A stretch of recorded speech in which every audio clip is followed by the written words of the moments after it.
Good evening, Turks and Caicos. Good evening, Cheshire Hall, Richmond Hill. And good evening to you in here.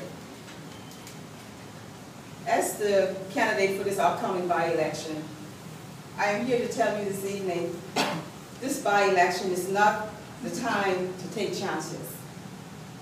The challenges before us are now too great. What we need is immediate relief and long-term solution. We again have the opportunity to choose an economy that rewards work, create new jobs, and fuel our prosperity.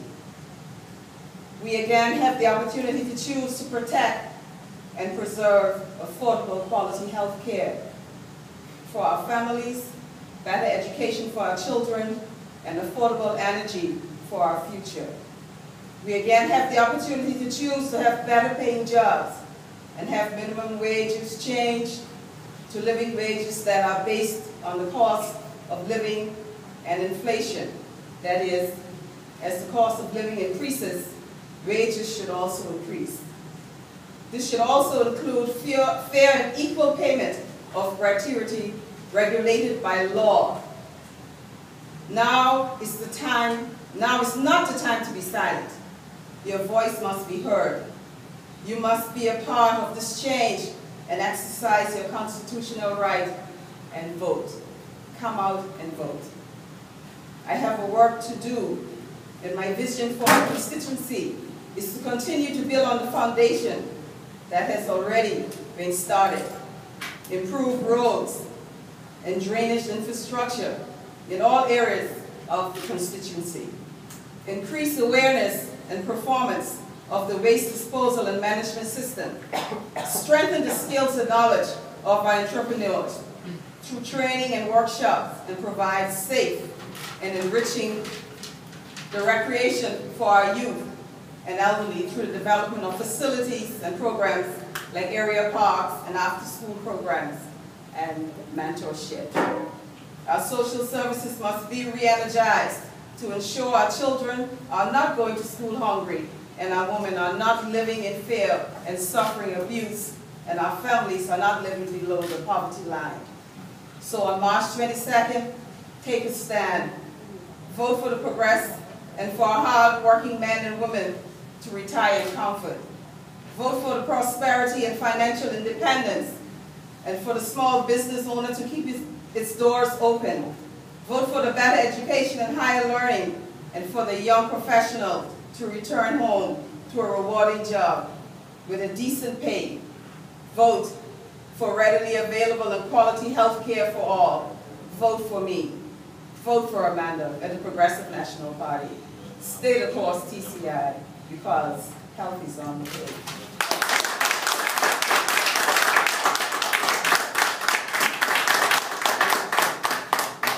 Well, you've heard the candidate herself, and of course you recognize that you have clear decisions to make. You must also understand that they are absolutely necessary decisions.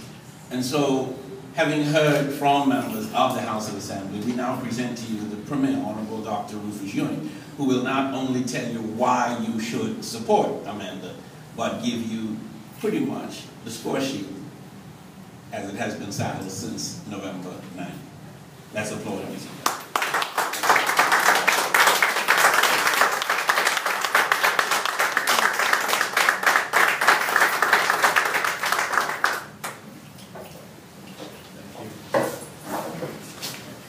Thank you, Reverend Howell. Good night, my fellow Turks and Caicos Islanders. Tonight, I'm going to project myself into your home, into your hearts. I want you, for the brief moment that I'm about to speak, to put aside partisan politics and to think with your heart. Because you know that this PNP party that you elected in the government on November 9th, that you have given a mandate to, is indeed the party to take care of the needs of you, the people of our beloved Turks and Caicos Islands. This party prepared for you and was there for you in the past. And we are here for you again. We have arrived at this point in our journey since November 9th against all odds. And we are standing here tonight because of destiny, because it was against all odds.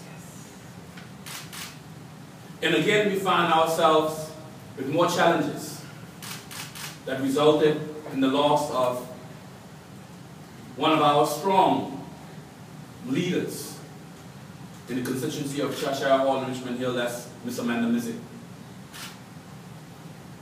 Due to no fault of her own. But I'm depending on you, the voters of Cheshire and Richmond Hill, to return her to a rightful place, a rightful seat in the House of Assembly. Since November 9th, this Progressive National Party government has done an awesome job of preparing this country for progress. Has done an awesome job of delivering for you, the people of the Turks and Caicos Islands.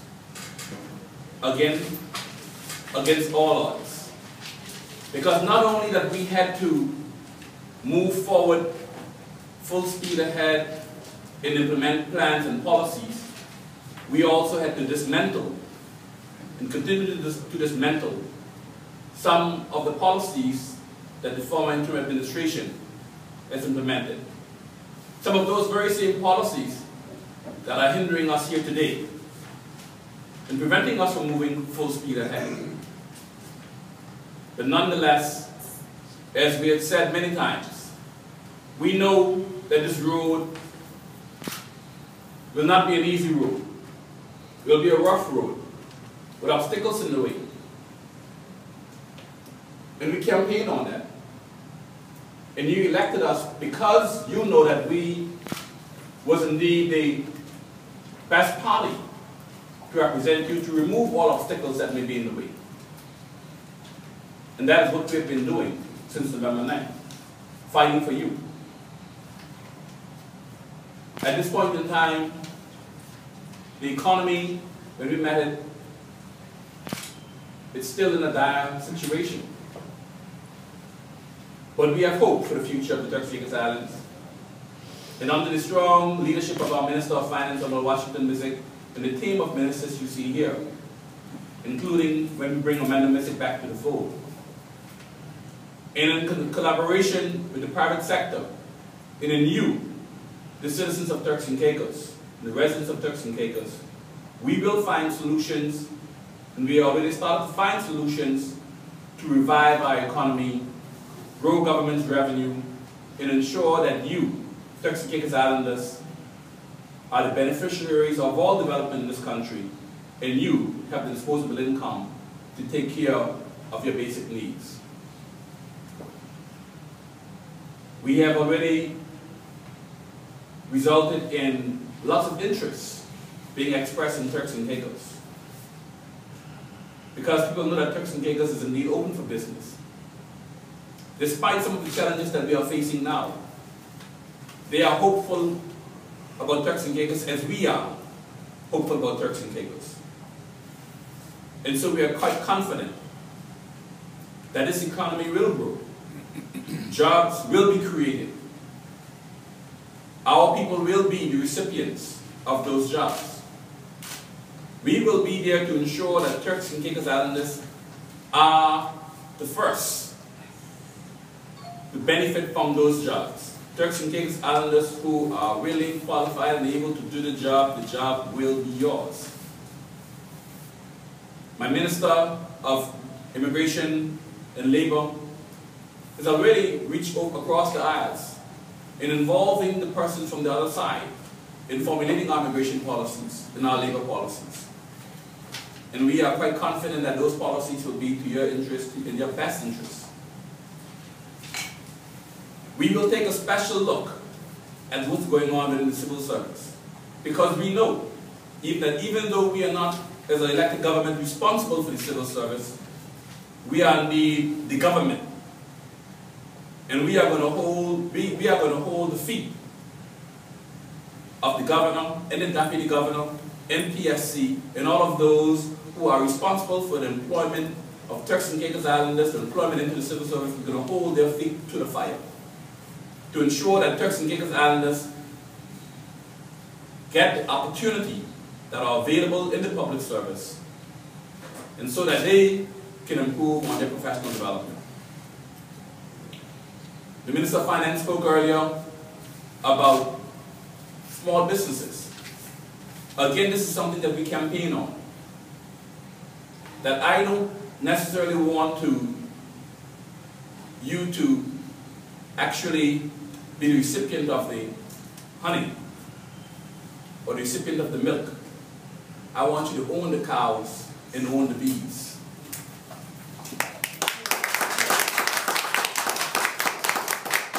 This still holds true today. And so to our small and medium-sized business initiative that we'll be working with, because the European Union and some others are in town right now, that will be assisting us in developing this small and medium-sized businesses, SME, to ensure that Turks and Caicos Islanders can have access to funding to start their small businesses, that Turks and Caicos Islanders can have the skill to operate them properly, to make sure that they run properly, to ensure that they are sustainable and successful business, to grow into that big business in the future, so that you can become the big businesses like the Turks and Caicos, big business owners like Gates Enterprises, like Butterfield Gold. We want to create those old money in Turks and Caicos and make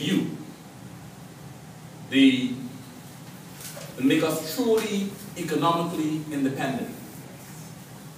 Because we're only truly economically independent when Turks and Caicos Islanders are the owners of the majority of wealth in this country.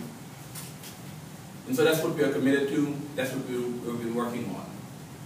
Again, healthcare is dear to our heart, and our Honorable Amanda Missick started the ball rolling with regards to our healthcare initiative. In her absence, I continue, but we are awaiting her return because we have much to do in healthcare. The hospitals, we have already begun to turn them inside out, to make them accountable and hold them accountable for their actions. To provide care that our people can be proud of, that meets the expectations, meet their expectations, and of high quality. We also are working with the National Health Insurance Plan to ensure that the National Health Insurance Plan live up to what it was designed for, its mandate of taking care of those who are vulnerable, taking care of those who cannot afford to take care of themselves. That is what the plan is designed for. To ensure that those who have assist those who have not. And so, with that in mind, we have done much in correcting some of the inequalities and inadequacies in the healthcare system.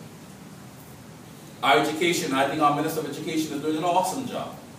There's lots to do, but I know she has been working hard and looking at all facets, and we have already assembled that working group that will be looking at revising the education curriculum.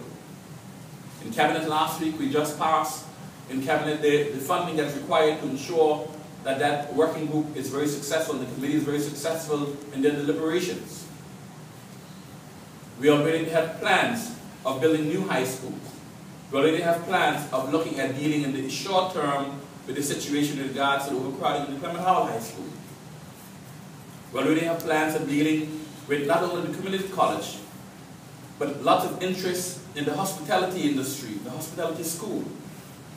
Actually, we have so much expressions of interest, and we're partners in working with the Turks and Caicos government in the hospitality school, that we may have to disappoint some of them. But we are confident that this school will be available to ensure that Turks and Caicos Islanders can take up the opportunities that are available in our most vibrant industry, our tourism industry. So here again, we will be providing jobs for our people. As a government, we will continue to work hard for you. We have accomplished much in this short 3.5 months in government. Beyond the expectations of those who present stumbling blocks in our way. We were successful in removing the VAT and stopping VAT with the assistance of our colleagues on the other side of the aisle, and with the assistance of the business communities. And I'm sure we are going to finish the job, because that job is not finished. We have to show that we can grow this economy so that VAT will be stopped and killed and buried, and never to rise again. So, Turks and Caicos Islanders, we in Progressive National Party is the government. If you search deep in your heart, you can look at each and every one of us and see how committed we are. You can look at each and every one of us and see how capable we are. We're not just about mouth, not just talkers, we are doers. We want you to, on March 22nd, on Friday coming, vote resoundingly PNP next to amend the Missick, to return amend the Missick to government, to a seat. Because without Amanda, there are no us. Without us, life for you may be difficult. Please, stay the course. Fulfill the destiny.